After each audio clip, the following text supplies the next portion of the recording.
हेडलाईन्सचे प्रायोजक आहे NBC bearings, लांब पळण्यासाठी। नरेंद्र मोदींचा संध्याकाळी शपथविधी। भाजप नेत्यांच्या शक्तीप्रदर्शनामध्ये मोदी तिसऱ्यांदा पंतप्रधान पदाची शपथ घेणार। शपथविधी सोहळ्यासाठी राष्ट्रपती भवनही सजलं।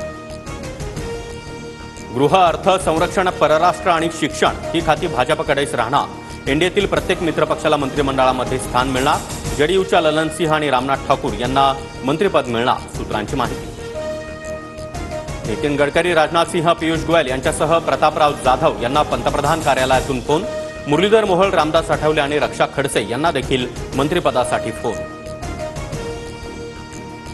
अजित पवार गटाला अद्याप मंत्रिपदासाठी कोणताही फोन नाही। गडकरींच्या दिल्लीतील निवासस्थानी फडणवीस, अजित पवार, प्रफुल्ल पटेल यांच्यामध्ये दीर्घकाळ चर्चा।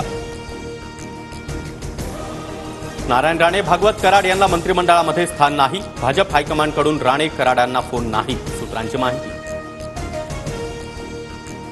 श्रीकांत शिंदेंनी मंत्री व्हावं सर्वांना वाटत होतं, मात्र त्यांनी केंद्रीय मंत्रिपदासाठी नकार दिला। शिंदेंनी सामान्य शिवसैनिकाला न्याय दिला। केंद्रातून फोन आल्यानंतर प्रतापराव जाधव यांची पहिली प्रतिक्रिया। आम्ही सर्वात आधी कार्यकर्त्यांचा विचार करतो। पक्षासाठी काम करायचं असल्यानं मंत्रिपद नको। प्रतापराव जाधव यांना केंद्रातून फोन आल्यानंतर श्रीकांत शिंदे यांची भूमिका।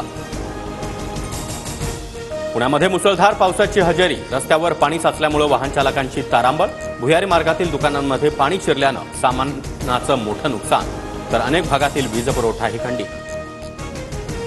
मान्सून मुंबईमध्ये दाखल, हवामान खात्याची माहिती। ठाणे आणि रायगड जिल्ह्यांमध्ये मुसळधार पावसाची शक्यता। मुंबईला देखील वादळी वाऱ्यासह मुसळधार पावसाचा अलर्ट। नीट परीक्षा दिलेल्या 1500 पेक्षा अधिक विद्यार्थ्यांच्या ग्रेस मार्कांची फेर तपासणी होणार। 4 सदस्यांची समिती गठीत, नॅशनल टेस्टिंग एजन्सीची माहिती। आयसीसी T20 विश्वचषक स्पर्धेमध्ये आज कट्टर प्रतिस्पर्धी आमने सामने। भारत आणि पाकिस्तानमध्ये महामुकाबला रंगणार। दोन्ही संघ सज्ज।